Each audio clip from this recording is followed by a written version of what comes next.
Divino Rabi da Galileia, nós te agradecemos, Senhor Jesus, a oportunidade de estarmos sendo visitados pelas tuas lições maravilhosas, do Consolador, que nos prometestes há mais de 2000 anos, e que até hoje, Senhor, ainda não aprendemos a recitar estes ensinamentos em nossas vidas.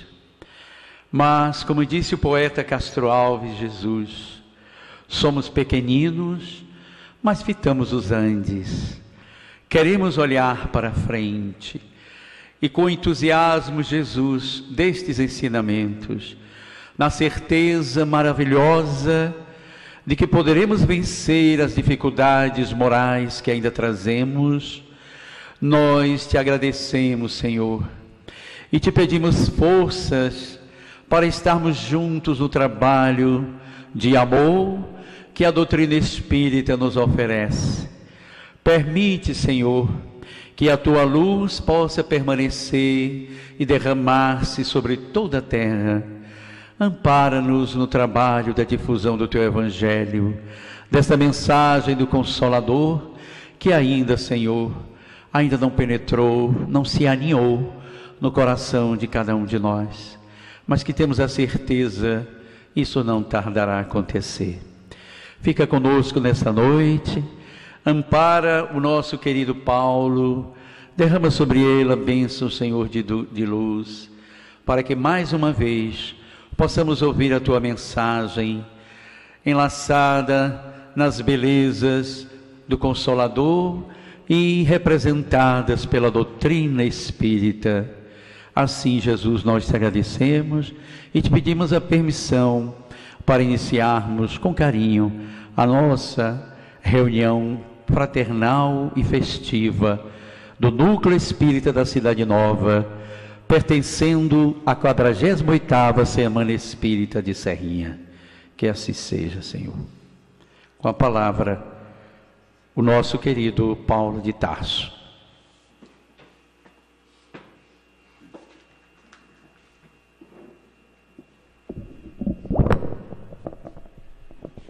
Meus irmãos, boa noite. Que a paz do nosso querido Mestre esteja em nossos corações e que a espiritualidade dessa casa nos ajude no trabalho de hoje. Meus amigos, o século XVII, ele inicia com muitas novidades para a humanidade. Na área das ciências, o homem vai olhar as estrelas e vai chegar à conclusão de que muitos dos postulados que haviam sido colocados historicamente em relação à sua posição, a posição do homem no universo, foram alterados por conta da observação paciente desses homens que vieram à Terra para modificar as nossas percepções a respeito da vida. Sem dúvida nenhuma, inicia-se aí um novo ciclo para a humanidade, mas além das questões da natureza geofísica, do espaço, da terra, das coisas da natureza tangível, o homem também adentrou no estudo do comportamento humano, e por volta aí do ano de 1750, um estudioso vai dizer a seguinte frase: o homem é o lobo do homem. Por que Thomas Hobbes disse isso? Thomas Hobbes disse isso porque ele observava na natureza do homem o mal intrínseco. Dizia Hobbes: o homem é mau de nascença. O homem tem o seu livre-arbítrio voltado para o mal. E o que fazer para que uma sociedade de homens maus possa sobreviver?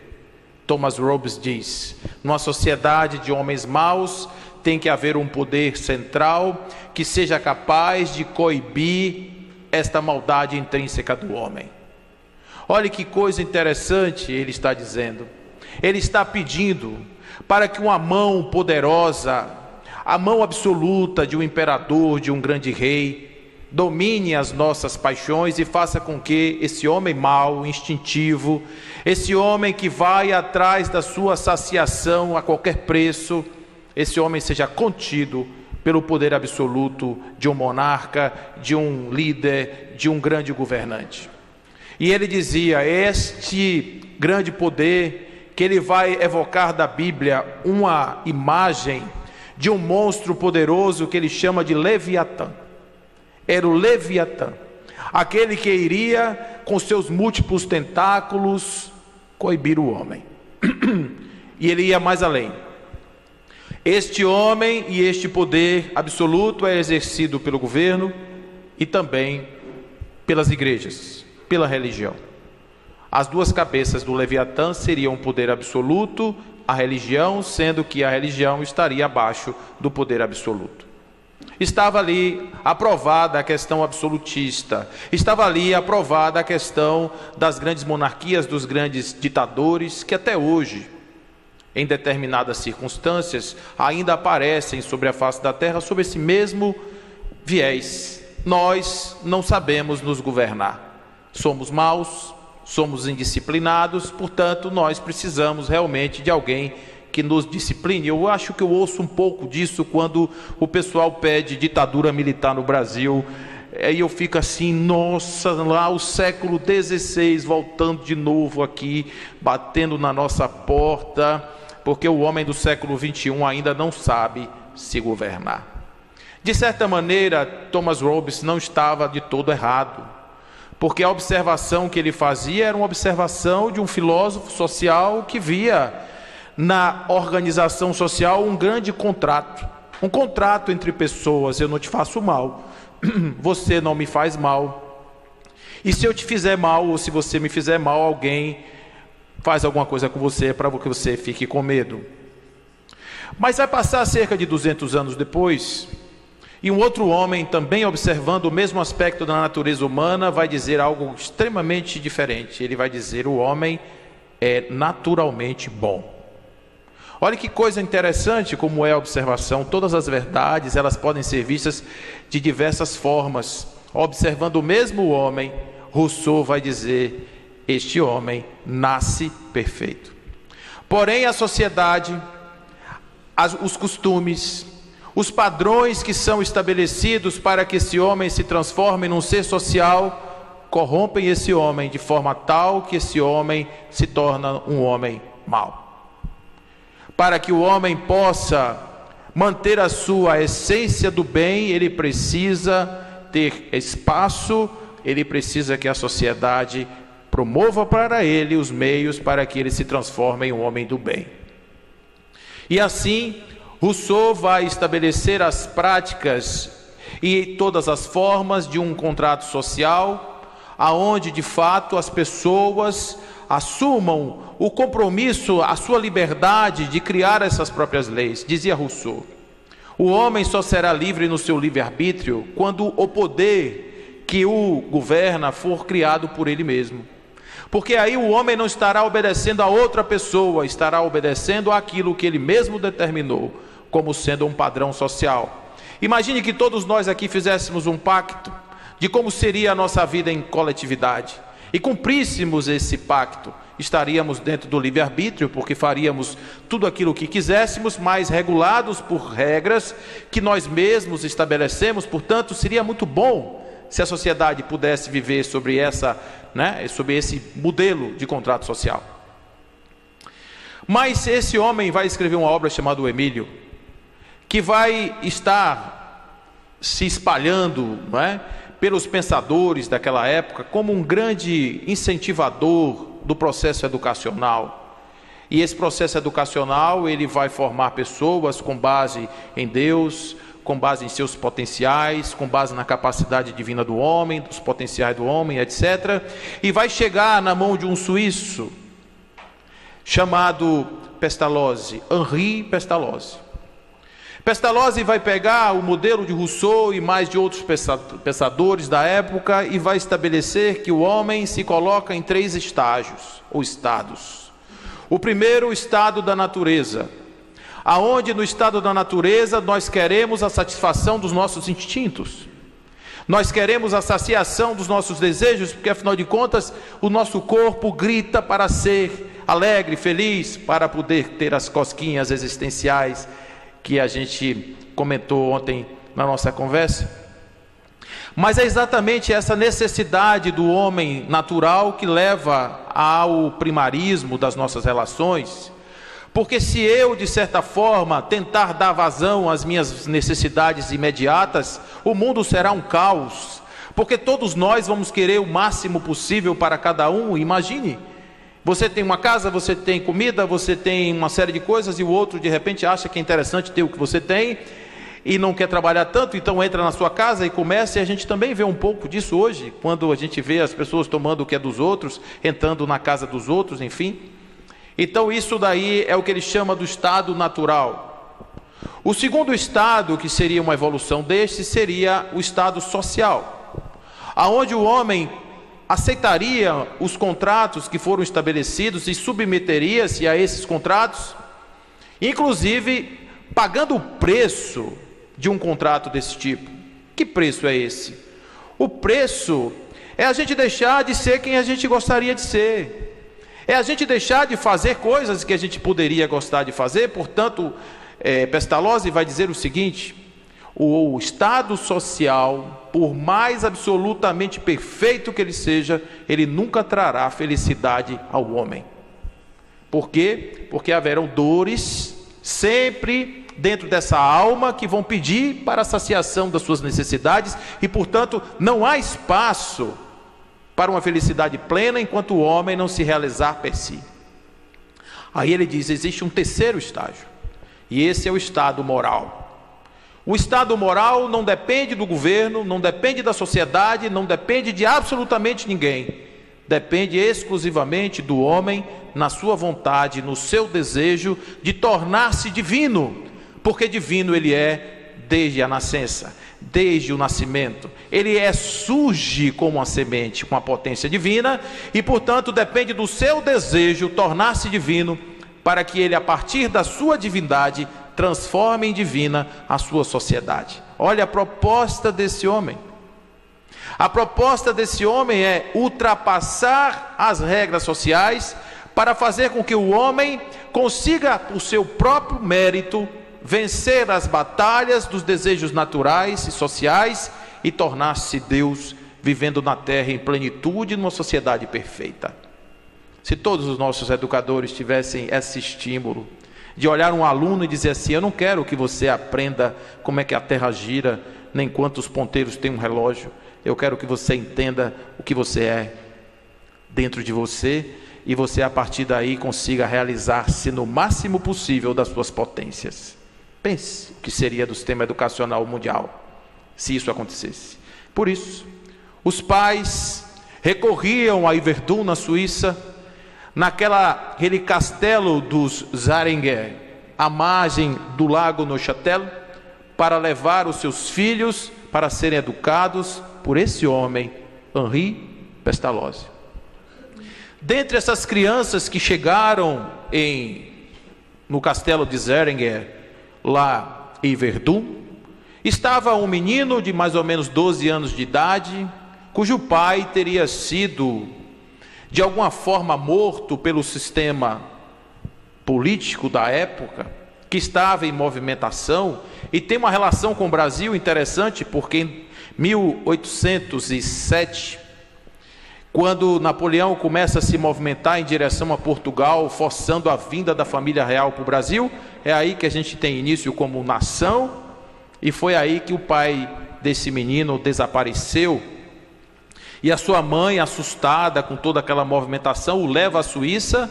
Era perto de onde eles viviam, e ele então vai começar a estudar com Pestalozzi. O nome desse menino, Hippolyte Léon Denisard Rivail. Ele, lá na escola de Yverdun, Rivail vai ter contato com uma cultura um pouco diferente da sua, porque era uma escola de protestantes e ele era católico. Ele trazia a sua crença na sua religião, mas lá esse conflito e mais a ciência que foi apresentada para ele fez com que ele se tornasse um deísta. Qual que é a diferença? É que a maioria de nós que acreditamos num poder supremo, esperamos que Deus desça dos seus trabalhos, venha com a ferramenta consertar as nossas vidas. Como se ele fosse um mecânico atrapalhado que chega aqui, ele diz: eu criei Paulo, mas Paulo está cheio de defeito, de vez em quando ele vem e conserta. Sabe aquele mecânico que fica com a chave de fenda consertando as bobagens que fez? É como se Deus fosse assim. Como se a gente não soubesse que Ele sabe tudo, que Ele entende tudo, que tudo na sua perfeição, e a gente fica pedindo: oh Deus, traga uma chave de fenda, conserta minha perna, meu braço, meu baço, meu fígado, enfim, tudo mais, porque está com defeito. O deísta não acredita nisso. O deísta crê que a perfeição foi criada a partir de leis e fundamentos, e a perfeição rege a si mesma, e Deus não seria um ausente, mas seria Ele exatamente o maestro dessa lei perfeita, que olha a todos com o mesmo olhar, com a mesma igualdade. Portanto, Rivail se torna um deísta e começa a ver que essa sua relação com Deus ultrapassa muito aquele processo da crença barata, e ele começa então a se tornar um cientista frio. Um homem que vai ter Deus como um conceito filosófico, mas mais do que isso, ele vai ter Rousseau no seu coração, ele vai ter a potência do homem no seu coração, e ele vai entender de todas as ciências, falará 5 idiomas, e com cerca de 20 anos de idade, ele volta para Paris, para montar um liceu e dedicar-se à educação de Pestalozzi, na França, aonde agora muitas escolas, no mesmo padrão, estavam pipocando aqui e lá. Um menino de 20 anos de idade, e começa a escrever livros de gramática para ensinar crianças a falarem, a escreverem, a fazer conta. É uma coisa espetacular esses meninos de 20 anos do começo do século XIX. Uma coisa fora do comum. Mas era assim que esse menino era. E ele vai se encontrar, depois a sua atividade, ele vai se juntar com um tio seu. Ele não tinha dinheiro, mas tinha um tio seu que tinha uma graninha, e ele chega lá: tio Duhamel, o senhor pode me emprestar uma grana para eu montar uma escola com o senhor? E o senhor Duhamel, que era um jogador inveterado, disse: vou lhe emprestar 45 mil francos. E deu esse dinheiro para ele, ele montou a escola, o tio ficou sócio dele. Ao longo dessa jornada, ele vai numa festa, numa confraternização, encontrar-se com uma mulher 9 anos mais velha do que ele, e aí vão conversar sobre quem? Pestalozzi, o grande educador. Afinal de contas, ela também escrevia livros, e eles estavam agora apaixonados pela mesma paixão. Estavam juntos ali falando, não é, de Pestalozzi, da sua grandeza. Ele teria vivido com Pestalozzi e ela apenas o admirava pela sua capacidade. E desta conversa surge um amor, e deste amor surge um casamento. E esta mulher, Amélie Gabrielle Boudet, vai ser a grande companheira, porque ao contrário do que muitas pessoas pensam, Amélie não foi secretária de Rivail. Ela ficava anotando as coisas. Não. Quando Kardec, sim, morre no ano de 1869, quem continua firme no propósito de manter a doutrina é ela, até desencarnar com mais de 80 anos de idade, e até o último dia da sua vida, o seu propósito foi manter o legado da doutrina espírita vivo sobre a terra. Mas até aí não existia doutrina espírita. O senhor Duhamel quebrou, faliu. E aí chegou para o menino e disse: Rivail, eu estou precisando daquele dinheiro de volta. E aí pediu os 45 mil. Rivail teve que vender a sua escola por 90 mil francos. Deu 45 mil para o seu tio e ficou com 45 mil. Um bom investimento. Dava para ele abrir outra escola. Mas aí a espiritualidade já tinha outros planos para ele. Disse assim: olha, tem um rapaz aí que gosta de investir. Se você botar 45 hoje, amanhã ele te devolve 60 mil. E ele foi nessa, e emprestou o dinheiro para o investidor. 60 dias depois, não deu mais do que isso. O rapaz disse: tem uma notícia boa e uma ruim para lhe dar, qual que você quer primeiro? Ele disse: a boa é que você não precisa mais se preocupar com dinheiro. E a ruim é porque você não vai ter mais dinheiro para se preocupar. Eu fali. Vocês imaginem, agora ele casado, começa tudo de novo, e aí ele vai arrumar um emprego de contador, vai abrir as portas da sua casa. Aí estava o poder do educador, para ensinar crianças de graça sobre todas as ciências, ele e a sua mulher. E ele vai fazer isso até um dia em que ele se encontra com um corso. O senhor Carlotti era um homem muito movimentado, um homem muito animado, e o senhor Carlotti disse assim: olha, tem um negócio de mesa que gira, que é um espetáculo, Rivail. E ele, como era um homem da ciência, disse: eu não acredito em nada disso. O que eu acredito é no magnetismo, é na ciência. Esse negócio que você está me contando aí é conversa mole para boi dormir. Ele não falou exatamente isso porque ele não era baiano, mas ele falou assim: isso é conversa para boi dormir em pé. Usa uma expressão assim, mas é mais ou menos isso. Então o que acontece? Ele não vai. Mas aí vai aparecer um outro homem magnetizador também e diz assim: olha, Rivail, eu tenho uma notícia para lhe dar. Sabe aquelas mesas? Elas estão falando. Aí ele diz assim: como assim mesa falando? Não, isso aí eu preciso ver. E aí ele vai numa terça-feira, naquele mês de maio, na casa da senhora de Plana-Maison, do ano de 1855, para assistir à primeira reunião com os espíritos.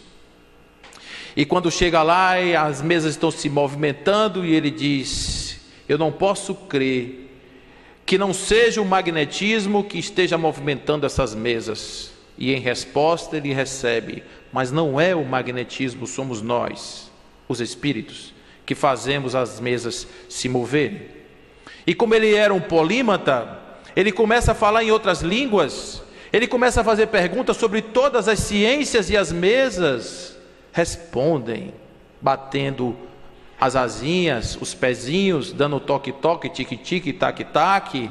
E já existiam outras médiums que já estavam evoluídas, colocando as mãos sobre uma cesta que tinha um pedaço de lápis, e em cima de uma ardósia, essa cesta escrevia. E ele começou então a participar dessas reuniões, que eram reuniões frequentes. E depois ele vai na casa do senhor Rustam, ele vai na casa do senhor Budan, e ele vai começar a ver com essas meninas de 16, 17 anos, meninas que não tinham gente. Nessa época a mulher não estudava, não. A mulher tinha que ser professora.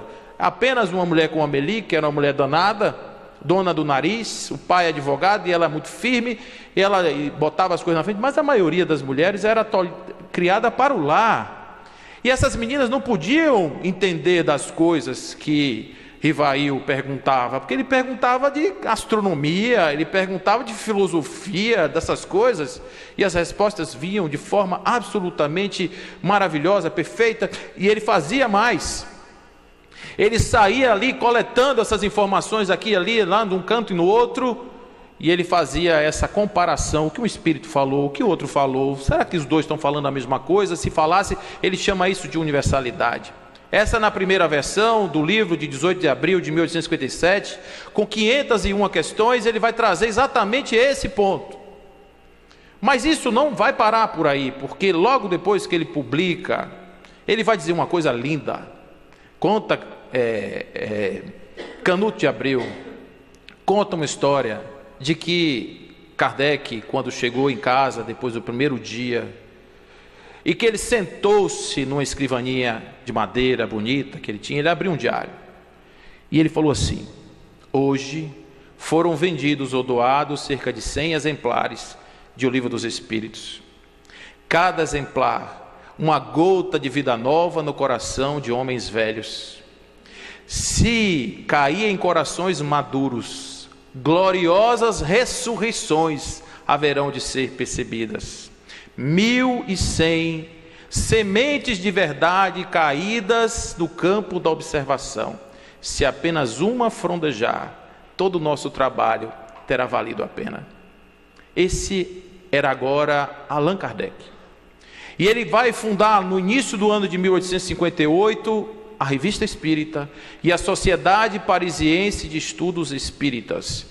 Uma coisa extremamente importante, Porque a partir daí ele começou a defender a doutrina espírita na Revista Espírita e começou a receber mais de 3.000 colaborações de diversos lugares da Europa e do mundo, com informações sobre espíritos que falavam sobre coisas, e ele pôde então, no ano de 1860, entregar para a humanidade a segunda edição do Livro dos Espíritos, agora com 1.019 questões. Na verdade 1.018, porque houve um erro, mas depois corrigiram.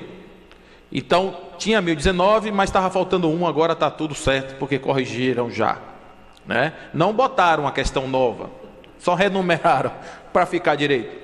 Mas o fato é que a partir daí ele vai incansavelmente produzir os outros livros, Livro dos Médiuns, o Evangelho segundo o Espiritismo, o Céu e o Inferno, a Gênese. Ele vai fazer tudo isso de uma maneira tal que a sua obra, ao ele desencarnar, naquele 31 de março de 1869, por uma coincidência, o mesmo 31 de março de Hydesville de 1847, quando as meninas Fox ouviram os barulhos nas paredes e ali começou o movimento da espiritualidade, nesse mesmo 31 de março, quando ele desencarna, a sua obra está completa. Kardec entregou à humanidade exatamente como recebeu o legado dos Espíritos, para que a humanidade pudesse agora ter um novo parâmetro para analisar a sua existência. Mas vamos lembrar de Thomas Hobbes mais uma vez. E vamos ver que essa sociedade, até o momento do advento da doutrina espírita, era uma sociedade religiosa, tradicionalmente religiosa, e os nossos comportamentos eram ditados sim pela religião. Inclusive, o nosso comportamento sexual era muito tolhido por conta da questão religiosa. Os homens da igreja usavam silício nas pernas. O silício é uma madeira cheia de pregos. Quando ele começava a pensar alguma coisa, ele botava na perna, apertava um cinto e aquilo cravava na carne, e a dor fazia com que ele parasse de pensar bobagem.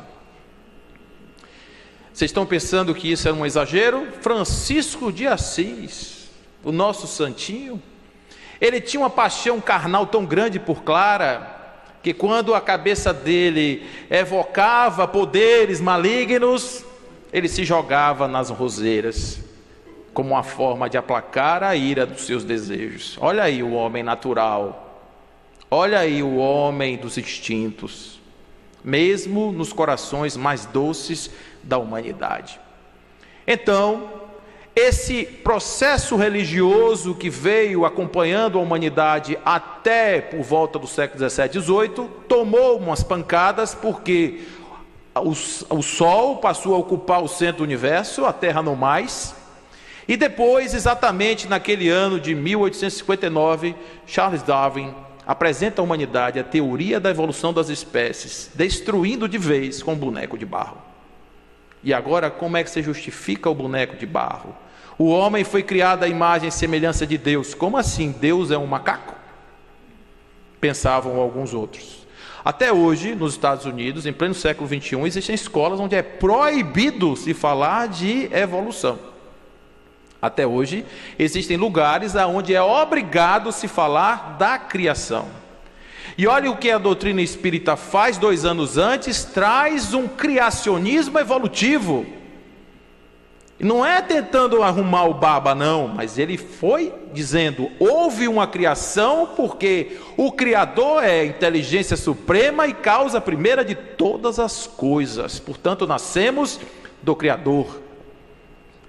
Mas evoluímos por conta da necessidade que lá está também do átomo ao arcanjo, que também foi átomo. Portanto, o processo evolutivo está em toda a natureza e também no homem, na alma do homem. O homem foi feito, o espírito, simples e ignorante, porque não sabe, porque desconhece.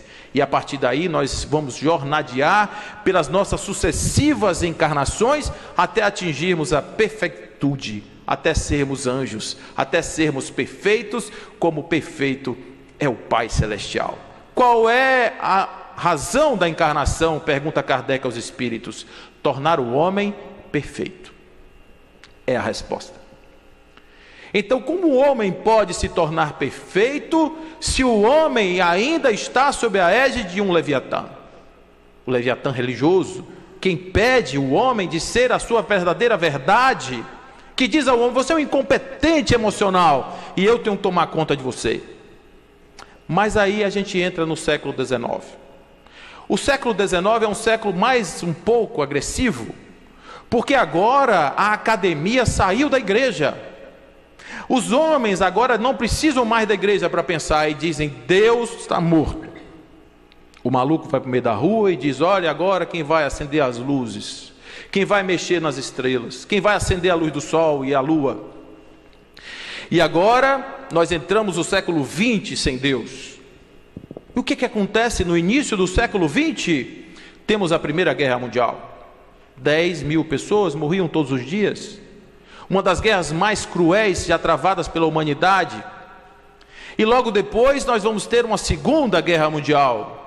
Uma guerra que na verdade nunca acabou, porque acabou a primeira, teve um armistício e depois tivemos uma Segunda Guerra Mundial, aonde exatamente no mês de agosto do ano de 1945, para cumprir com uma teoria utilitarista que herdada de Jeremy Bentham, vai dizer: a felicidade global depende da maioria estar feliz. Ele dizia: mais prazer, menos dor é igual a felicidade. O nome disso é utilitarismo. E onde está o utilitarismo nesse dia de agosto do ano de 1945? Na bomba de Hiroshima. Porque 90 mil pessoas foram mortas ali para acabar com uma guerra que matava outros. O último ano da Segunda Guerra Mundial, os Estados Unidos perdeu cerca de 1 milhão de pessoas, de soldados, num conjunto de baixo de 1.200.000.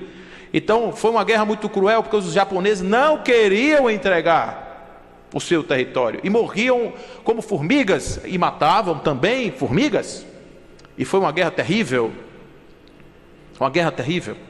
Então eles soltaram 2 bombas, uma em Hiroshima, uma bomba de urânio a 600 metros de altura e outra de plutônio junto do chão. Aproveitaram e fizeram os testes também. Vamos ver como é que o urânio se recomporta a 600 metros de altura e quantas matam. E viu que realmente agora a física do início do século XX está dando a sua resposta. A física quântica dizia: olha, esse negócio do átomo, pensa nessa energia, nessa bomba.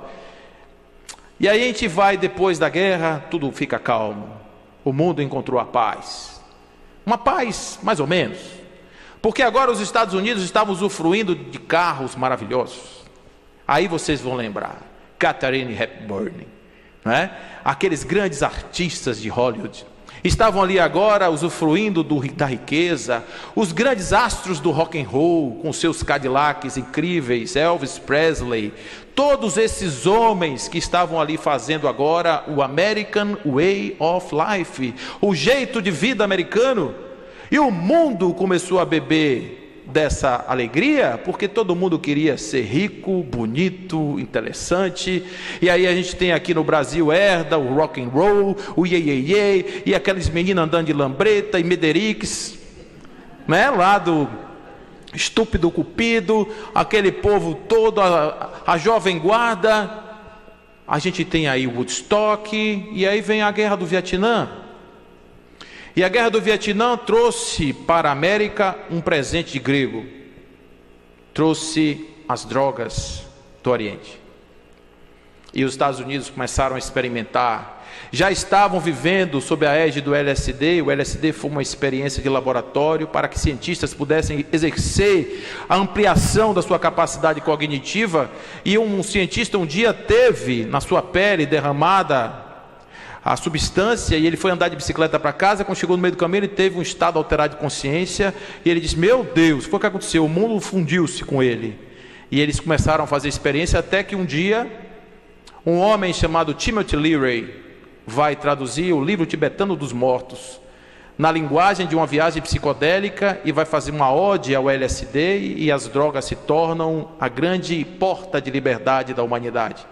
É como se você tivesse um ser contido pelo Leviatã religioso, político, e agora esse homem se abre para uma perspectiva do infinito sem controle. E agora é proibido proibir, Liberdade é uma calça velha, azul e desbotada, que você pode usar do jeito que você quiser, só não usa quem não quer. Não é isso? E aí, paz e amor, sexo, droga e rock and roll, e vamos nessa, e vamos nessa, e vamos nessa, e entramos no mundo pós-moderno. E o mundo pós-moderno é o mundo líquido de Zygmunt Bauman, onde você não tem mais nada certo. Você não tem mais o pai, a mãe, ocupando os seus lugares estabelecidos. Agora você pode ser qualquer coisa. O pai pode ser mãe, a mãe pode ser pai, o avô pode ser pai, não é? Mudou tudo, porque as posições agora não existem mais enquanto posições fixas, e agora elas são posições conquistadas. É preciso você conquistar seu lugar para você exercer o seu mando, o seu lugar, o seu papel. Mas aí vai acontecer uma outra coisa também na sociedade líquida, porque esse mundo do glamour é o mundo do consumo. E aí começa a trazer o desejo do homem para possuir esse paraíso da terra através das sensações e dos prazeres, e tudo se torna muito simples e muito fácil. Basta que você tenha dinheiro, basta que você esteja disponível. E imagina agora o mundo com LSD, com droga, sexo, rock and roll e sem Deus. Para onde nós vamos? Nós vamos exatamente para uma sociedade que nós estamos vivendo hoje, que é uma sociedade das tarjas pretas. Uma sociedade onde 1 milhão de pessoas se matam todos os anos. A segunda causa-morte do mundo será a depressão, segundo a Organização Mundial de Saúde. A indústria de tarja preta vende muito mais do que a indústria de alimentos. Nós comemos mais remédios do que comida. Então hoje você tem remédio para comer, para dormir, para acordar, para namorar, para fazer qualquer coisa. Você tem remédio para tudo, absolutamente para tudo. Então, para quem quer experimentar, a ocitocina inalável é uma paixão imediata e avassaladora. Eles usam isso em presídios, usam isso em lugares onde a situação está crítica. Eles inalam isso, jogam isso no ar para que a pessoa inale isso e mude o comportamento, fique mais calmo, mais tranquilo. É assim, viramos bombas neuroquímicas, seres humanos, saímos da potência divina para virarmos o quê? Objetos do marketing, do neuromarketing. E aí vem Erich Fromm e diz: o homem se coisificou. O homem é uma coisa, porque ele pega e está se preparando agora não para amar, mas para ser amado. E como é que nós estamos sendo amados? Preparando os nossos corpos para sermos amados. Então é barriga de tanquinho, perna torneado, corpos apolíneos, barba agora, né, de lenhador, cabelinho raspado e tal, todo assim, o peito e tal. Não é assim? Sexo livre. Eu estou fora, né? Já viu que eu não posso ser amado. Não dá para me amar. Estou fora do padrão amoroso. Então Erich Fromm vai dizer essas coisas. E isso faz com que nós tenhamos a perseguição da beleza infinita, de qualquer jeito. Então a indústria das cirurgias plásticas hoje, gente, é demais. Tem gente que a boca já está aqui, já de esticar. Não é? Que não pode dar a Deus que é assim, porque não mexeu com tudo, já esticou o que tinha. E para ganhar o quê? Agora nós temos aí a meta-humanidade, ou os meta-humanos, que são as pessoas que estão querendo viver para sempre. Como assim? Você combinou com os gringos? E o táxi que pode lhe atropelar, e a pedra que pode cair na cabeça, e o terremoto, e o maremoto, e o tsunami, e todas as coisas que a natureza provê quando o homem quer dar uma desperta, a natureza vai lá e não, eu vou resolver, tem um plano B para você. Então a gente hoje está experimentando a sociedade do vazio, como diz Lipovetsky. Sociedade do vazio, a era do vazio, onde as pessoas olham para frente e dizem assim, nada. Hoje a gente estava conversando no almoço, aí de repente vem um insight assim da conversa, o mundo é acelerado, e a pergunta é: meu irmão, você está com tanta pressa para ir para onde, já que ninguém sabe o que quer fazer da vida? Ninguém sabe responder a pergunta mais simples. Você pega uma criança de 20 anos hoje e diz assim: monta uma escola para educar crianças. Como? Como assim? Tipo o quê? Leviatã, de Thomas Hobbes, inventou uma forma, porque o poder da liberdade é proibir, etc., não aceita mais aquele poder impositivo. Olha aí a sociedade líquida. O Leviatã nos imbecilizou totalmente para nos dominar nas nossas potências humanas. Nós somos hoje pessoas guiadas por prazeres fugidios, por coisas rápidas. Hoje nós fazemos da felicidade não um estado, uma conquista, não uma viagem. Nós fazemos da felicidade algo de merecimento. Todos merecemos ser felizes a qualquer preço, como se felicidade pudesse ser assim. E isso obviamente que não coaduna com uma sociedade evoluída de pessoas, de seres que precisam tomar conta da Terra para não acabar com o planeta. Porque Erwin Laszlo, que é o presidente do grupo de Budapeste, ele diz que se nós não mudarmos o nosso método de viver, daqui a 50 anos nós não temos mais um planeta para chamar de nosso. Nós estaremos totalmente destruídos. E aí o que é que as propostas religiosas estão fazendo? Prometendo mais do mesmo. Dizendo ao homem que o homem basta ter fé e acreditar que Deus vem aqui e resolve o problema. Como assim? Deus é um mecânico, trapalhão, que vem resolver os problemas financeiros da minha vida? Vem consertar meu carro que está quebrado de manhã? Vem arrumar um namorado para minha filha que é intransigente? Como assim, gente? Esse é o mundo da fantasia? É o mundo que, quando Rousseau falava a respeito disso, ele dizia assim: a maioria das regras sociais são regras ilusórias. São conceitos subjetivos que nós não temos absolutamente como dizer que valem por si, porque nós criamos hoje, destruímos amanhã, criamos outro depois, e a sociedade é assim mesmo. Os verdadeiros valores do homem não estão nas regras sociais, estão dentro do homem, como Pestalozzi tenta resgatar nesse estado moral do homem. E Kardec, como um discípulo de Pestalozzi, recebendo a doutrina dos espíritos, ele pôde entender isso perfeitamente, porque esses homens, eles não são isolados no tempo. No início, na introdução do livro dos Espíritos, ele fala o seguinte, que as verdades, elas vêm sendo ditas ao longo do tempo, e em determinados períodos, pessoas vêm e consolidam essas verdades. Se você pegar a doutrina dos Espíritos, vai fazer como Bezerra de Menezes: eu era um espírita inconsciente, eu sabia de tudo, mas ao mesmo tempo era como se eu já soubesse de tudo, mas não sabia de nada. Então são lições muito importantes que nós estamos vendo agora sendo colocadas, simplificando a percepção da vida. E o livro dos Espíritos inaugura uma nova era, a era da verdade. Eu me lembro de Jesus quando dizia: conhecereis a verdade, e a verdade vos libertará. Nós precisamos nos libertar desse Leviatã idiotizante que hoje banalizou o mundo. Eu moro numa cidade, capital do nosso estado. Eu moro num lugar que poderia dizer é um lugar tranquilo, até um dia que um vizinho meu resolveu se mudar para um lugar que eu acho que deve ser uns 800 metros da minha casa. Mas ele acha que eu gosto da música que ele gosta, e ele bota no volume. Ele disse: eu vou botar hoje para Paulo ouvir lá do 11º andar da casa dele, como se eu estivesse dentro da casa dele. Eu sou obrigado de 8 horas da manhã a 8h30 da noite ouvir La Fúria. Gente, ninguém merece isso não. Aquilo devia ser usado em tortura. Se Hitler visse aquele disco daqueles rapazes e botava aquilo no campo de concentração, era pior do que uma câmara de gás.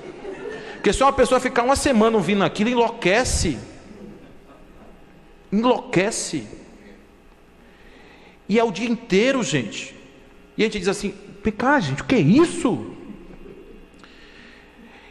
Esse modelo de redes sociais, as ferramentas são maravilhosas, a tecnologia é perfeita. Esse é o meu mundo, eu vivo isso desde que não existia internet no Brasil.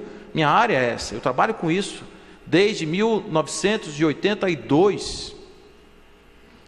Então, quando a gente vê essas coisas acontecendo e as pessoas se entregando nos processos dos likes das redes sociais, a gente diz assim, mas peraí, a gente está falando de evolução da humanidade e aqui a gente está vendo as pessoas meio que assim, Deus, dá um tempo, que esse negócio de evolução, estou cansado, vou dar um tempinho aqui, vou ficar aqui nesse século 21 só curtindo, depois eu volto a andar de novo. A natureza não admite a paralisação, porque não existe estagnação em nenhum lugar do universo. O universo é movimento. Nós vivemos no movimento, e quando nós paramos no meio da estrada, a estrada nos atropela. E é por isso que muitas desencarnações ruins, é por isso que muitas coisas ruins. Olha lá o que Leopoldo Machado dizia: vamos trabalhar em vivos, para depois de mortos não voltarmos para as nossas casas espíritas como espíritos obsessores ou obsidiados. Vamos trabalhar os homens, vamos fazer com que o homem se empodere do seu verdadeiro poder divino. O homem seja aquilo que Jesus disse que nós éramos. Sois deuses, se tiverdes fé do tamanho de um caroço de mostarda, poderá fazer tudo o que faço e muito mais. E aí a gente começa a dizer assim, mas minha parte nesse latifúndio exatamente qual é? E aí a gente vai ver o Espírito de verdade dizer o seguinte: bebei na fonte viva do amor, ó cativos da carne, e preparai-vos alegres e livres, para se entregar aos braços daquele que o criou, simples e frágil, para que vos torneis perfectíveis, e para que moldeis com suas próprias mãos a argila maleável, e vos torneis artífices da vossa própria imortalidade. Somos nós os construtores da nossa imortalidade. Nós não dependemos de nada, absolutamente nada, para sermos felizes, apenas a forma de ver. Olha a tangerina, gente. Tangerina é um caso, para mim, emblemático. Acho que Deus criou a tangerina só para ser usada como esse exemplo. Uma pessoa olha a tangerina e diz, mas que Deus é esse que faz uma fruta horrorosa dessa? Olha a casca toda enrugada, vê aquela laranja toda esticadinha. A tangerina é toda enrugada. E depois, olha como ela é fofolenta. Se aperta, ela é fofolenta. Aí quando você vai tirar a casca, fica na ponta da unha, aquela coisa agonienta toda. E aí você vai e começa aquele negócio de gomo, já não podia vir aberta, já não via solta, vem aqueles gomos tudo agarrado, parece que vão morrer junto. Aí vem o outro que está do lado e diz assim, olha que como Deus é maravilhoso. Faz uma fruta que você descasca sem precisar de faca. Dá um suco que é uma coisa espetacular. E para você tirar esse gominho aqui é uma maravilha, porque isso é anti-estresse, terapêutico. Terapêutico. É a mesma fruta. O que mudou? A forma de olhar. Olhar o mundo pela perspectiva do espírito imortal é completamente diferente de olhar a vida pela perspectiva daquele que quer usufruir dos prazeres da carne até o último instante. Porque quando a gente pensa que a nossa encarnação nos foi dada para que nós pudéssemos aqui construir uma escala evolutiva, vivemos hoje as experiências necessárias por aquilo que nós plantamos ontem, e estamos colhendo aquilo que nós verdadeiramente fizemos, não como castigo, mas como aprendizado, como evolução. E é exatamente assim que a gente começa a entender que essa história não é um capítulo só. Quem gosta de novela aqui poderia arriscar fazer a entender o enredo todo de uma novela, assistindo um único capítulo, não ia saber quem matou Janete Claire. Janete Claire não, como é o nome daquela mulher? Era Odete Reutemann. Janete Claire morreu, mas foi de outro jeito. Vocês já viram que eu não gosto de novela, né? confundiu os nomes tudo aqui, mas é Odete Roitman. Ninguém ia saber quem matou Odete Roitman. A mesma coisa acontece na nossa vida. Existe uma passagem muito interessante que diz assim: ao final da jornada evolutiva, vamos estar todos em cima de um grande monte, olhando aquelas estradas e as florestas que passamos, e vamos contemplar e vamos ver os outros claudicantes ainda caindo pelo caminho, e vamos nos sentir compelidos a voltar e ajudar a essas pessoas a encontrar os seus caminhos, porque essa é a natureza dos co-criadores que nós somos. Hoje nós não poderíamos co-criar nada, porque a nossa mente é um macaco doido que pula de galho em galho. Então a gente está pensando hoje no navio, amanhã no Japão, depois nos Estados Unidos, depois no milho, e depois no São João, e depois na bombinha, e depois na bombinha a gente está pensando em Nova York, está pensando em, Hiroshima, porque a cabeça é assim, viaja o mundo em um segundo. Como que nós vamos ser co-criadores se nós não temos disciplina emocional, nós não temos ainda a contemplação da vida, nós ainda não pensamos na compaixão como algo intrínseco da natureza humana? E a gente usa tudo isso como instrumento utilitarista para nos tornarmos mais sociáveis ainda no modelo social proposto por Pestalozzi. Construir mesmo uma sociedade cristã no modelo social onde a gente se impõe um monte de regra, mas tem vontade de fazer as coisas diferentes. O que adianta? O que adianta eu não matar ninguém e viver assim, podia morrer, um carro podia passar por cima, eu não matei porque eu não tenho coragem, mas eu desejo a morte. E isso é algo que nós ainda carregamos no coração. E óbvio que é complicado isso para a gente poder fazer uma transformação. Como assim? Eu não faço mato porque é proibido, porque se eu não vou para nosso lar, eu vou parar no umbral se eu fizer qualquer coisa. Não é assim, gente. Não tem nada a ver com isso. Isso aí ainda é a ilusão do céu e do inferno velho. Kardec e os espíritos vieram dizer que o céu e o inferno são estados de consciência. Então não importa o que eu faço, mas importa o que eu sou. Verdadeiramente, eu posso ser para fora um sepulcro caiado, eu posso ser assim todo arrumadinho por fora e podre por dentro, e quando eu desencarnar vou me arrepender profundamente de não ter aproveitado cada segundo da minha encarnação para poder ser melhor, perdoar, amar, fazer o meu trabalho de espírito imortal, vivendo verdadeiramente uma experiência humana, como diria Teilhard de Chardin. Eu estou aqui porque eu preciso estar aqui. Eu estou aqui porque a minha natureza me impôs essa encarnação. Se eu não tivesse as minhas pernas, provavelmente é porque eu não precisaria andar. Se eu não tivesse os meus braços, é porque eles não seriam necessários na minha encarnação. E se eu tiver os braços e estiver usando os meus braços erradamente, um dia a natureza se encarrega de amarrar meus braços, de uma forma que eu tenha que aprender a usar outras coisas que eu não usei por causa dos meus braços. Por isso muitas pessoas adoecem, por isso muitas pessoas têm doenças Parkinson. O Parkinson é uma prisão de um espírito consciente dentro de um corpo que não reage, para que aquele espírito possa dizer: agora eu já pintei e bordei com esse corpo, agora eu preciso acordar para uma realidade espiritual, vivo na carne, e poder entender que pelo menos algo da vida eu tenho. Como se o Pai Celestial, que nos ama verdadeiramente, dissesse: meu filho, eu vou te dar a derradeira lição, porque se você não aprendeu nada com essa encarnação, pelo menos isso você aprenda. Olha que Pai carinhoso e amoroso. É exatamente aquele Pai do filho pródigo, que o filho acha que ele vai castigar, que vai fazer, e na verdade ele só quer que a gente aprenda o que nós somos, que nos revelemos na nossa potência, para sermos verdadeiramente aquilo que nós precisamos ser. E a doutrina espírita nos dá o caminho das pedras. O caminho das pedras não é que a doutrina espírita vai nos transformar em anjos por nós estarmos em centros espíritas, participando de mediúnica ou fazendo o trabalho da caridade. Não é isso. Mas se a gente estudar a verdadeira doutrina espírita e entender que não há salvação enquanto eu não fizer a limpeza do meu coração, tirar de dentro de mim o egoísmo, a chaga maior de toda a humanidade, eu não vou conseguir andar com meus próprios pés em direção aos reinos culminantes da luz, que é esse o meu destino. Todos nós seremos anjos. Vamos trabalhar, vamos acreditar. E aí sim vamos pensar na doutrina espírita como o cristianismo redivivo.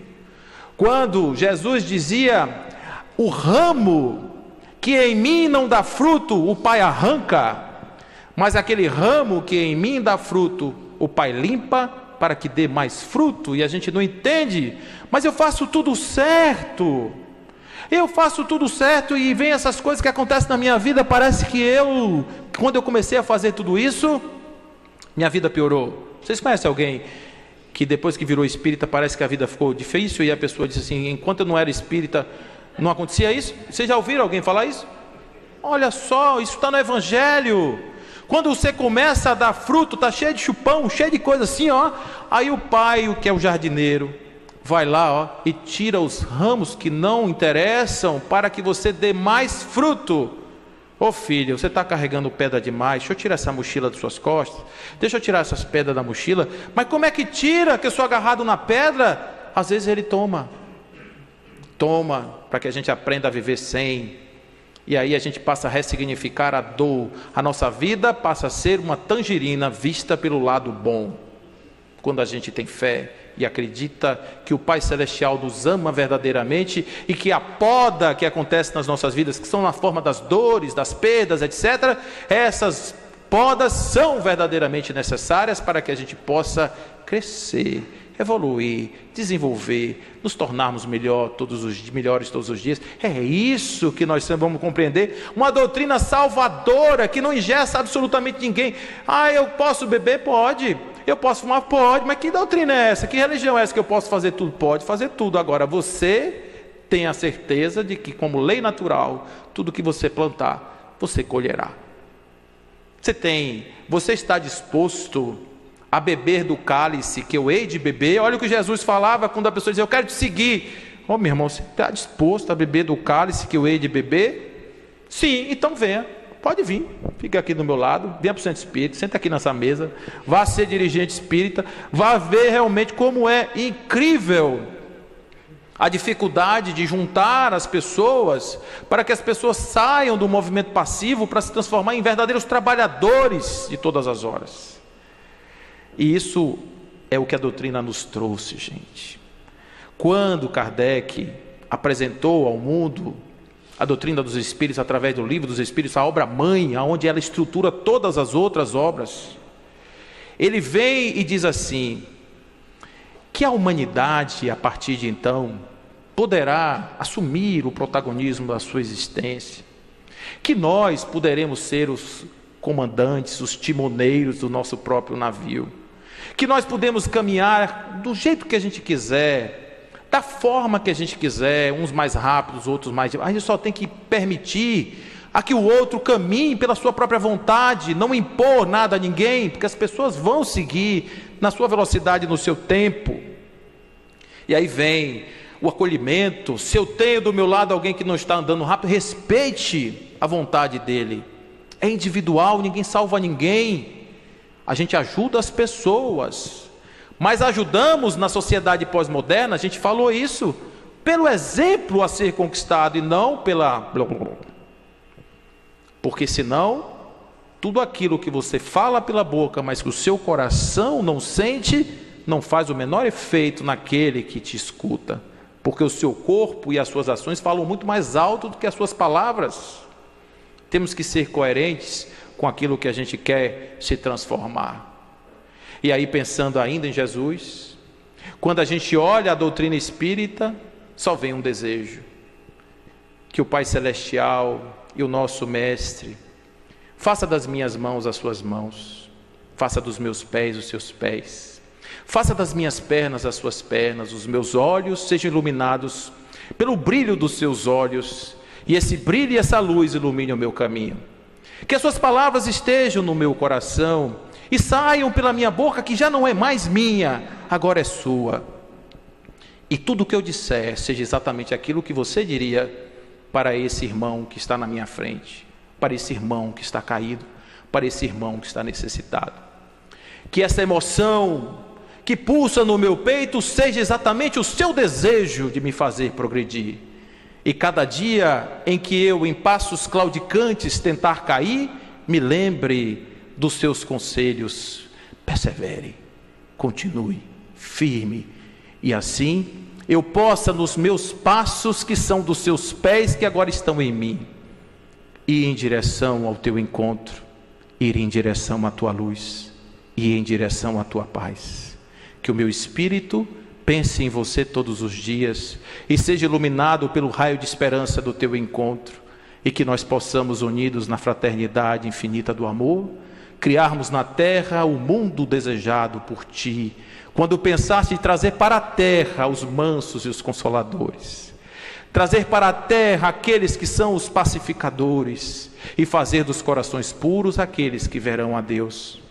Fazer de todos nós os trabalhadores de todas as horas, das primeiras e de todas as horas, para que nós possamos nesta seara plantar os caroços de mostarda, e que eles possam multiplicar-se em nossos corações, para fazer das suas sombras o abrigo daqueles que ainda caminham nas trevas, para aqueles que ainda não se abrigaram da luz clemente do sol, que arde nas nossas costas, nos impondo ou nos empurrando em direção à tua casa, à tua presença.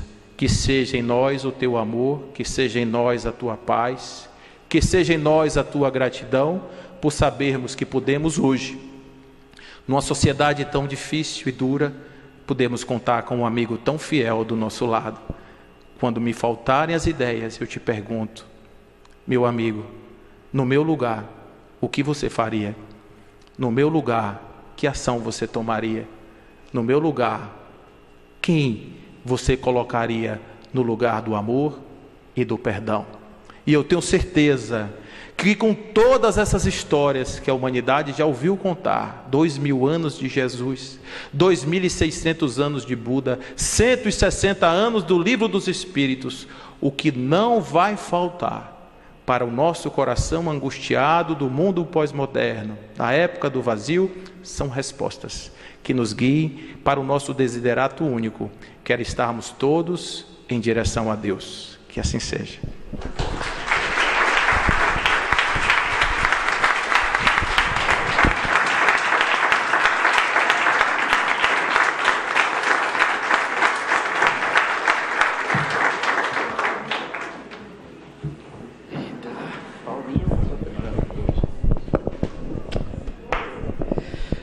Que bom. O Deus Cristo e Caridade agradece com muito carinho mesmo, essa contribuição maravilhosa do nosso amado Paulo de Tarso, que a partir deste ano já está convocado para outros anos, né?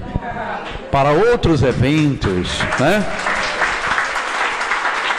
E temos a certeza que estaremos trabalhando juntos, né? Porque realmente a contribuição dele desde ontem foi assim fantástica, está sendo hoje, e eu tenho certeza que vocês assim admitem. Hoje, amanhã e sempre. Nós gostaríamos de também avisar aos nossos amigos que nós, no folder nosso aqui, vocês podem ler aqui embaixo, tem lá uma campanha permanente: atividade social, doação de 1 quilo de alimento não perecível para as atividades sociais do Centro Espírita Deus, Cristo e Caridade. As pessoas que colaboraram já até agora, lá no centro, nós temos uma caixinha que fica na entrada, a gente agradece penhoradamente. As pessoas que ainda não levaram o seu quilo de alimento não perecível, que vai fortalecer a nossa campanha do quilo, que é uma atividade permanente do Centro Espírita Deus, Cristo e Caridade, para atender aquelas pessoas necessitadas ainda materialmente, que não podem nem comprar um alimento, e que nós recebemos diuturnamente lá na nossa porta, as pessoas pedindo um pouquinho de alimento, né? É preciso saber disso. Então, se vocês puderem ajudar, levar esse quilo de alimento amanhã, na nossa atividade, a gente agradece com muito carinho, tá certo? Não esqueçam. Outra coisa também, lembrar que amanhã nós teremos a presença do nosso querido Ricardo Carvalho, que já veio também há 2 anos atrás, o ano passado, né? Atrás, e isso cismou. E ele vai falar sobre a cosmovisão espírita da realidade. Ricardo Carvalho, para quem não conhece, é professor, mestre em História, né, pela UFBA, trabalhador do Centro Espírita Caminho da Redenção e faz um trabalho profissional na Rede Bahia de Televisão, no programa Aprovado, onde ele apresenta reportagens históricas, que era o seu ramo, e é uma pessoa assim de palavra fácil, muito boa de se ouvir, e que eu gostaria que vocês estivessem lá conosco para ouvir amanhã Ricardo Carvalho, tá certo? Então, feito isso, sim, a atração artística é Matheus Rodrigues, é um menino que participou do grupo Neogibá, é violonista, né, toca violino, igual a Vinícius assim, e ele vem de lá direto de Teixeira de Freitas, está morando lá, para participar conosco. Ano passado ele esteve aqui com um rapaz e tocaram, foi muito bonito, e ele está aqui, vai estar aqui conosco exatamente quinta-feira, me parece que sexta, né, Hernani? Quinta e sexta, tá certo? Agora, antes da gente encerrar a nossa atividade da noite, a gente quer fazer uma reverência que é natural. Toda vez que a gente vem aqui, todo ano, a gente tem que fazer uma reverência, primeiro ao nosso querido tio Peixe, que sempre esteve aqui presente. Ali estão as fotos do núcleo da Cidade Nova, que foi fundado em 28 de agosto de 1988, né? Então, é uma instituição que é um braço do Centro Espírita Deus Cristo e Caridade, e que serve aqui a este bairro, que hoje é uma cidade, praticamente, Cidade Nova, e que tem atividades às quartas-feiras, atividade doutrinária e de assistência espiritual, e tem atividade aos domingos doutrinária, e também evangelização. Então, ele tem assim uma atividade de muita importância para este bairro, e tio Peixe sempre foi esse propagador da difusão do espiritismo fora da casa espírita e levando para outros cantos. Não é à toa que ele levou, junto com os trabalhadores da Deus Cristo Caridade, 13 centros espíritas da região cisaleira. Ele passou por esses centros espíritas. Então, hoje nós temos aqui a matrona, a sua esposa, companheira fiel, que ajudou e que continua até hoje ajudando aqui, junto com o seu genro, sua filha, os trabalhos aqui da nossa casa, do Núcleo Espírita da Cidade Nova. Dona Rosa, que eu gostaria que vocês aplaudissem.